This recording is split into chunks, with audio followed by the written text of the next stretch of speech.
Support WrestleTalk! Give us a subscribe. Hello and welcome to the WrestleTalk News. I'm Ollie Davis. 2011 was a different time. The first brand split had come to an end, the anonymous Raw general manager wasn't going anywhere, and 6 years to the day tomorrow, WWE ran one of its best angles in recent times, with CM Punk escaping through the crowd with the WWE Championship, blowing Vince McMahon a kiss after beating John Cena in Money in the Bank's main event. Meanwhile, over in the UK during 2011, Raw's current-day cruiserweight roster were wrestling for Dragon Gate. Akira Tozawa has shared a photo of his fellow wrestlers from the promotion, the very young-looking Noam Dar, Jack Gallagher, and Pac, who now wrestles for WWE as Neville. It's like looking at the cruiserweight division's version of Muppet Babies. Big Show might currently be involved in the Who Beat Up Enzo and Big Cass storyline on Raw, but that doesn't mean he has to like it. Show appeared on a recent episode of Chris Jericho's podcast Talk is Jericho to effectively deliver a knockout punch to WWE's television product. I love the live events. I love the Friday, Saturday, Sunday live event shows. I hate TVs, I just want to bash myself in the head with a hammer because they're just long, useless, time-wasting bull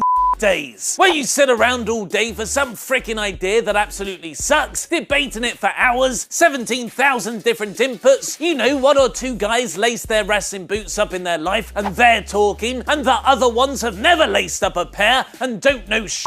But for some reason, they're telling you what to do. So you're just walking around baffled going, why are we doing this? Big Show's comments echo other reports and rumours on the backstage environment at WWE TV tapings. Constant script rewrites and talent only being told what they're doing hours before the broadcast starts. And the rest you can see for yourselves. Inconsistent storylines, bad comedy segments and rushed matches. Big Show went on to say that he much prefers to tell stories in the ring, not just coming down, delivering one knockout punch to a heel and walking off. But don't be angry at him for his bad angles on TV. Blame the writers. Most of the shit I've done on TV and pay-per-view I didn't get to pick to do anyway, so don't be mad at me, be mad at the people that booked this shit.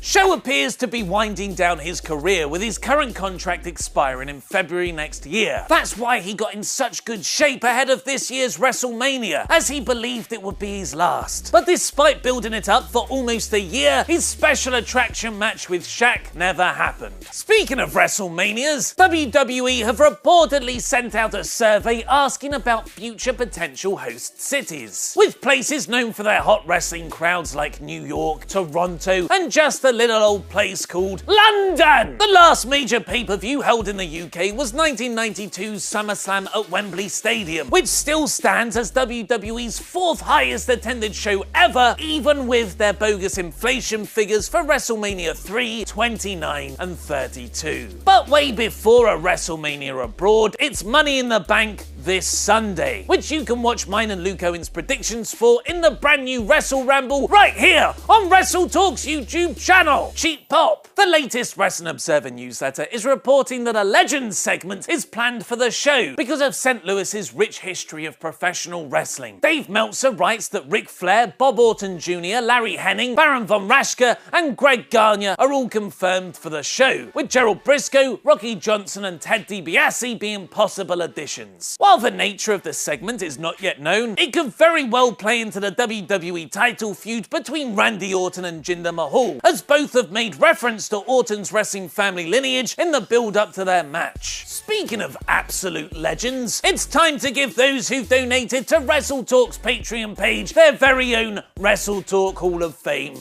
rings. So thank you, Jerry the Superhero, the Mayor of Painesville, Daniel Scheitmeyer, Jay Grizzly Bear, Maureen Pierce You Through the Heart, Alan the Valentine Ackles, Seminole Gamer, The Platinum Patriot, Damaged Dan Schaefer, John Wick Chapter 2, The Luxurious Alex Latham, Notorious Little Dre, and Marcus Kettlebell Rowe.